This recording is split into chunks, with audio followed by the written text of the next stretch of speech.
Welcome back everyone, I hope you're all doing well during these uncertain times. Today I've got a video that I thought would never ever happen, to be fair. It actually does require a little bit of context, but we'll get into that as we go along with it. So, you know what, let's actually start off with the context. I was talking on Discord with a few pals about how cheap servers are in the UK. Like you know, we've had the £15 server. A lot of the other servers I get are also around, you know, that range, 50, 60 quid. Quite cheap for exactly what they are. And then they were sort of responding with, well, you know, servers are stupidly expensive over here.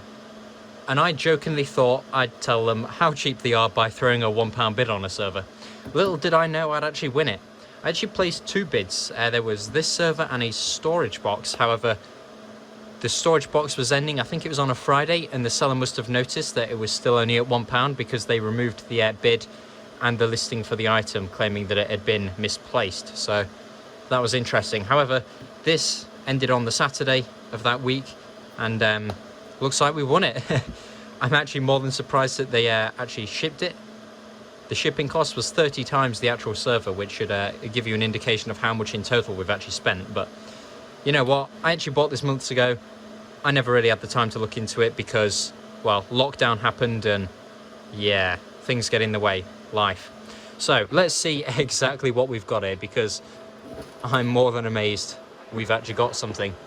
It actually came on a pallet because it's quite a big server, and if you watch any fellow YouTubers into the server scene, you'll know that my playhouse absolutely loves IBM servers, and especially the X3650 M4 Model 3, which is what we've got here. He calls it the awesome Lenovo IBM X3650 Model 3. And to be fair, it is a pretty solid server. You have 16 storage bays for drives. You have your front VGA port. Obviously, you might have that plugged into a KVM. You've got two USB 2.0 ports for your installation media, mouse, keyboard, whatever. You have an optical port that isn't available on all the models. And then we have the LightPath Diagnostics panel, the lovely little M3 version that actually pops out. Super nice. This server, to be fair, is quite boring. Unlike all the others, it wasn't rescued from, you know, a river or ex-Barclays crap that had just been left for years to die. It's kind of plain, but I don't know, maybe that's better. At least we know we don't have to do much to it. I'll actually put the specs from the ad up. I believe it said it came with two E5650s. A quick Google seems to show that those were just OEM X5650s, so it should be 6 cores, 12 threads on each. Let's have a look at the I/O around here. We have two power supplies, nothing new there. They are normally hot swappable, I believe they are. Let's actually have a look at one of them. Oh, they're the nice thin one, so that means these are actually hot swappable with the X3550 series. So these here are Emerson ones, 675 watts. Pretty small for that much, but nothing unusual. Let's slide that back in. And I do wonder if you can actually get 4 power supplies, because there is like a little blanking plate up here. I wonder what that's for. And I did also notice there's a sticker there that's the same on the front. It says VM07 SRV. So I wonder if this was running VMware and it was server 7 in a cluster. Guess we'll never know. So we have those two power supplies there. We have another two USB 2.0 ports. So as it actually says there, USB 3 and 4. Have a serial port for the IMM and any serial needs. Maybe you're running an older UPS.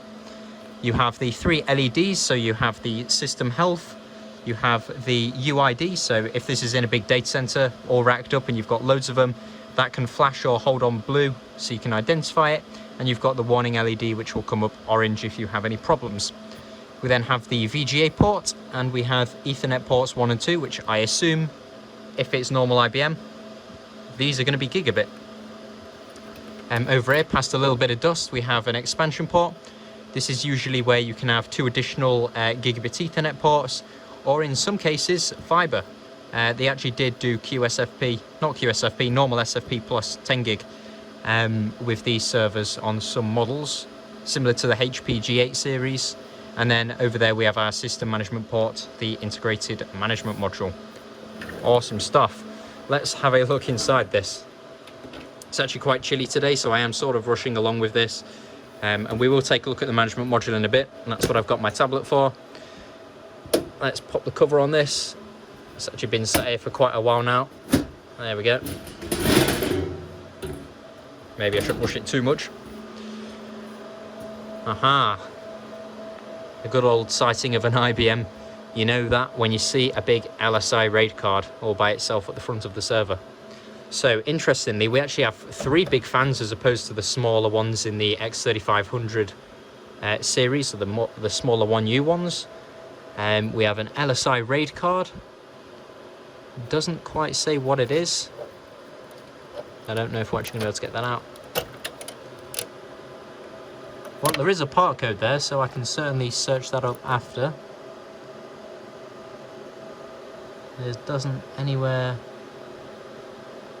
There's no bog standard identification for it. And I think I've put a drive in here with Windows or Linux on. I mean, to be fair, even if it was broken for £1, I don't think I can really go to the seller and say I've been scammed or anything, because £1 is like, it's less than a Red Bull, it's less than Coke, it's super duper cheap. So we have our 3 fans there. Okay, we can't actually pull that up. Looks like we have to remove our PCI risers first. Let's give them a quick jiggle. And our PCI risers, codename Naira, assuming that's how it's pronounced. And we have 2 X8 slots. Not bad, but I suppose an X16 would be nice. And let's also lift up our other one. I wonder if this one's an X16 one. And we have another Naira one. 2 X8 slots. Oh well. We can now lift this up. Oh, okay, so the heatsink's actually split in 2. I assume that's intentional. Okay, so we do actually have a 6-pin here for graphics card power. If you have a 1 or 2 slot GPU that only needs a single pin for power, like the Quadro FX, wouldn't be the FX series, it'd be the K or M series, I think. Probably fit in this. We do have a stick of IBM RAM for once. That there is 4 GB of DDR3 at 1333. Not bad. Cast latency 9, 1.5 volt from 2012, which makes that thing 8 years old. Madness. And then obviously we do have our 2 CPUs under there. We're not going to pull them out because I don't have any thermal paste to hand right now, so I'd rather not pull that all off. We actually have a decently sized heatsink as well. One thing that a lot of server manufacturers around this era, the 1366 era, forgot was that the C600, I think it's the C600, it might be the C601 or C602, and the X58 chipset run really hot. And a lot of the time they just put these little dinky heat sinks on them, which cause a lot of these things, like motherboards, to die just because they get that hot over time and they just cook themselves. So it's nice to see a bigger heat sink for that. And it is... looks quite small on camera, but in real life that's fairly big. A lot of people also question what this big metal bracket is for on a lot of IBM servers, and that there's actually for when you're removing the motherboard. It's on like sort of like a tray, and you sort of pull this up and across. Quite an interesting system, but yeah. Over there we have the that there will be Broadcom, so that's going to be for our gigabit NICs. So we have BCM 5709s, not bad. We have an integrated management module expansion key. So these here are tiny little hardware keys that sort of give you full KVM access and allow you to do virtual media mounting as well. So if you want to deploy this server over network, you just need one of these. An interesting thing about these as well is if you have an older M2 server, you'll notice if you try and slot these in, they don't work. However, on the bottom, you'll notice the pinout is exactly the same.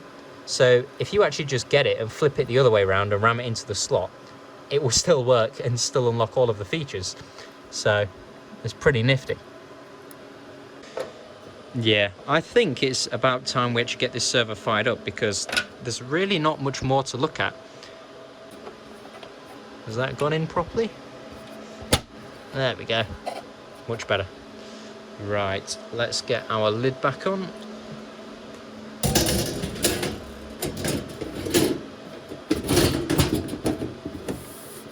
And apologies for the flickering. I actually swapped the lights out a few months ago here in the garage, and for whatever reason it hates LED lights.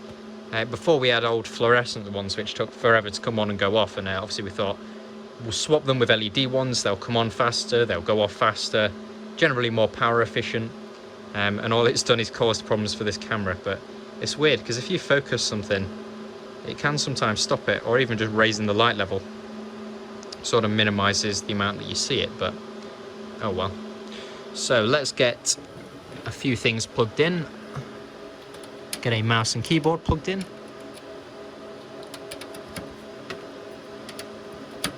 Let's get a power supply plugged in, and I believe I had another power cable around here.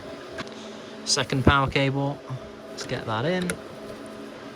And then we'll plug Ethernet into the management module, because I definitely want to have a look in there and see if it's actually changed at all. Because knowing IBM, this will probably just have the standard older one on, but you never know. Maybe they put the M4 one on it or something like that.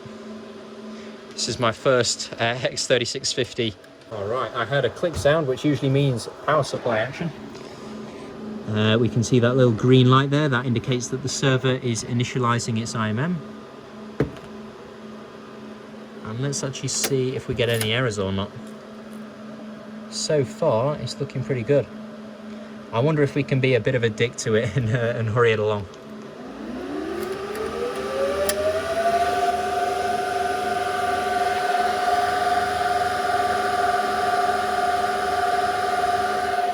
All looking good. IMM initializing, IMM kernel running. How do we auto adjust? There we go.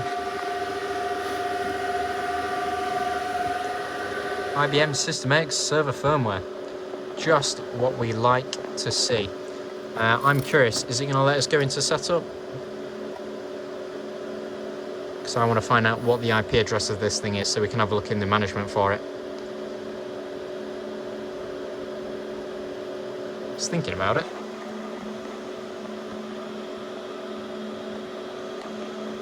Ah, there we go. So, system information, let's see what we have. So, as our machine type, so we have an X3650 Model 4 7945. We have 2 processors installed with a QPI link of 5.86. Okay, so the memory is actually 1067 megahertz, that's fine. And we've got 4 gigs there. Wow, well that's interesting. From what the ad said, we were getting E5650s. We have E5620s. Oh well, never mind. I mean, for £1, I'm not complaining. We still have 4 cores, 8 threads per CPU. Not shabby, well, not bad. Let's have a look at our management module. Ah, we do have an IP. So, let me pop this down, get the tablet out, and let's have a look in that. See if it lets us in. It did, awesome. We've got no timeout, that's perfect. And we can see everything is apparently running okay. It's 8 degrees in here, that's fine. So 3.3, 5, and 5 volt was actually a little bit low, that's fine. See the fan speeds. You can see that we're logged in. And the locator LED is off, and I'll actually show that. So if you were to locate it in a data center, you can just push that little on button there, and then round the front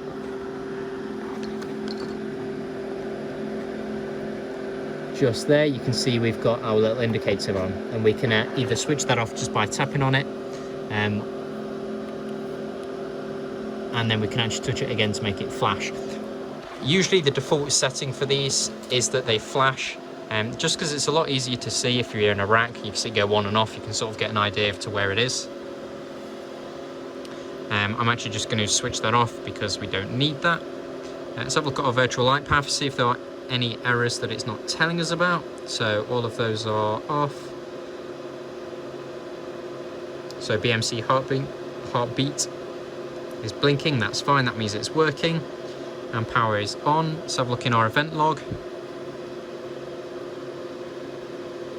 So these, I must have had to clear it last time to get in there because that's empty. And you can tell that we've done it because the date says 1983, which was before this thing was even built. Let's have a look at our vital product data, see what that brings up. So we have our two Emerson, both of the power supplies are Emerson's. We've got the backplane for the drives, got the MAC addresses, and the firmware. So the firmware is still on 2011 stuff. Very nice. In theory, a remote control would work. I'm not going to try it as we don't need it.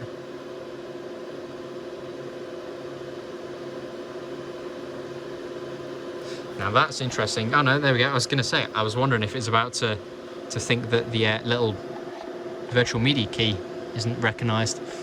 I can't actually see it from here. Oh no, we can just. You can see that tiny little green LED in the bottom right there. That there is the virtual media key, so I have plugged that in correctly.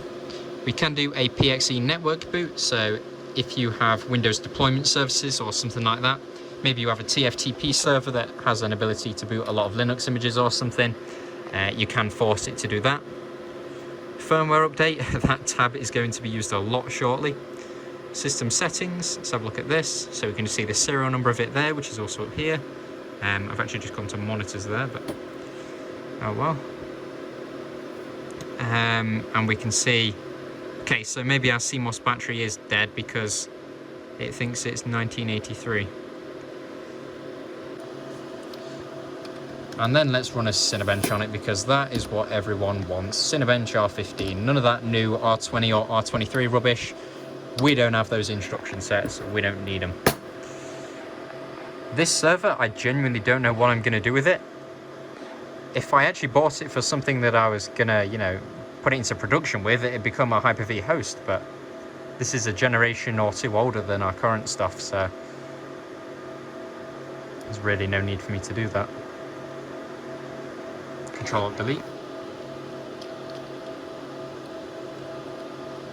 And we have a password. I'm going to assume when I was last messing about, I stuck my default password in, which we did.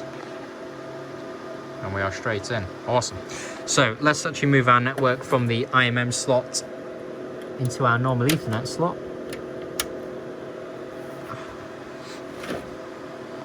And we should now be able to get an IP address and some interwebs. Give that a second to pick it up. And then in theory, we can get some Cinebenchness going on. Well, there is our problem. It's actually not detecting any network cards at all. Let's have a quick look in Device Manager here. The device cannot start. That's concerning. Uh-oh. Well, in that case, maybe I'm going to need to get some drivers on a USB. I wonder if we've got an Ethernet card, actually.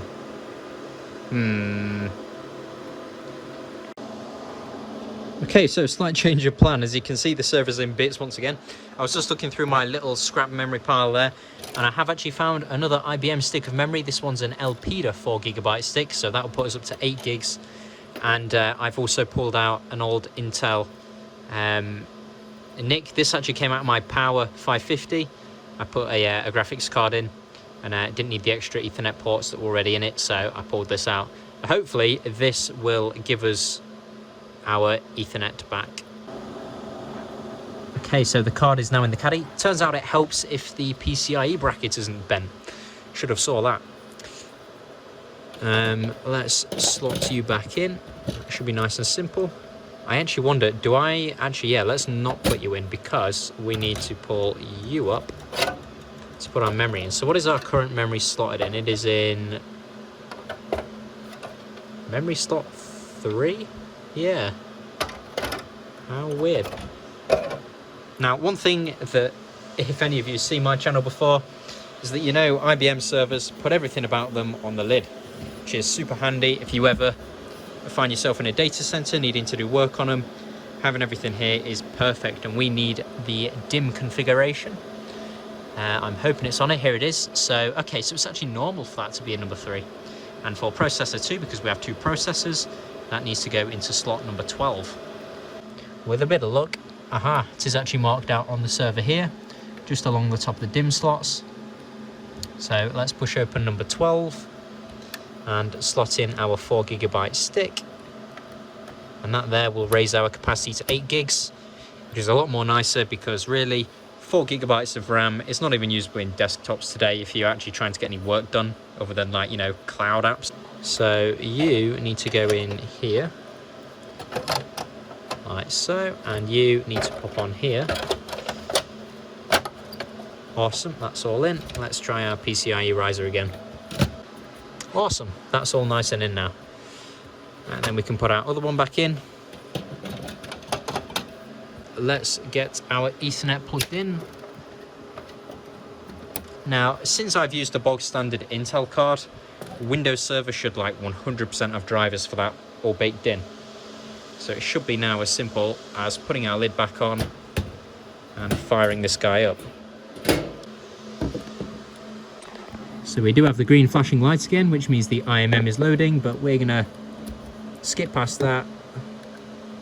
Or not, for once it's rejecting it. There we go. Maybe because we've done a configuration change, it won't let us boot up until it's re-identified what's in the system.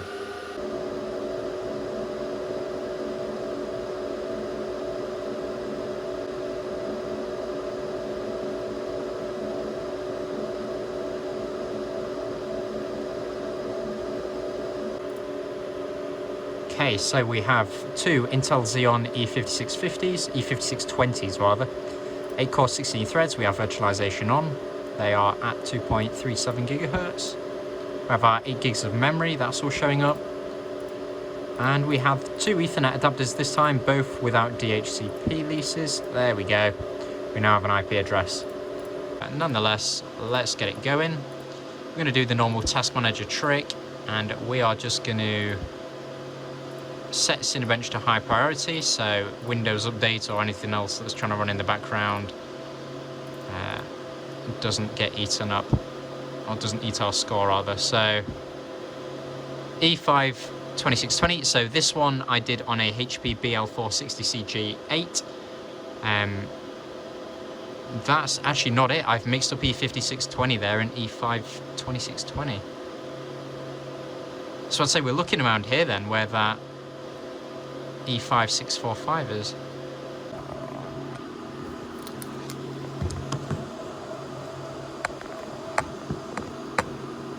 Now, the screen is actually going to freeze for a while. Because I've set it to real-time mode, it actually overtakes the Microsoft Basic Display adapter, so we aren't going to see anything until it finishes, but shouldn't be too long, hopefully. There we go. So we scored 718 CB, which is interesting because I feel like there's some power management stuff going on. We are dropping clocks, and something just happened in the background there. Let's have a quick nosy at those. Large icons, we want power options, and there we go, we are unbalanced. Sod that, we want high performance. See what our clocks go to now. Staying at 2.37, much better. Go again. That's what I'm talking about, 759, much better. So we actually scored closer to the X5550s there. And wow, I actually got very close to them, that's not too bad. So yeah, that really sort of sums it up for this server. What are the use cases of it? Well, really not a lot. It's not really a server that you'd sort of run nowadays, especially with how cheap more modern stuff is. Let's close that and leave Windows Update going. So yeah, with more modern stuff existing at fairly cheap prices, you know, you can get HP DL380p Generation 8. It really begs the question as to why anyone would actually need one of these nowadays. I guess though, if you are just after running a small test server, you know, maybe to play around with, since these can be found fairly cheap, maybe it is worth investing in one. Maybe if you want one for a file server, you know, 16 bays, that's quite a chunky amount. Sure, they aren't 3.5-inch bays, but with SSDs on the uprise, you could easily throw a few, you know, 1 or 2 terabyte SSDs in this, shove them into a RAID 5 and you're all good to go.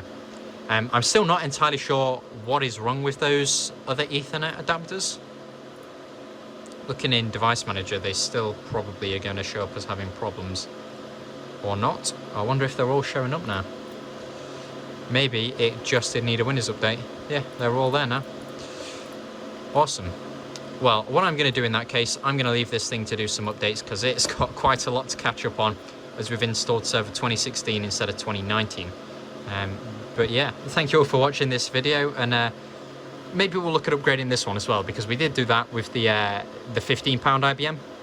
There is another video coming up soon with a £15 HP server that's actually beats both of these servers. It was a very good deal, with a catch though, so we'll have to come to that. But yeah, stay safe everyone, and I'll see you all in the next video. Goodbye.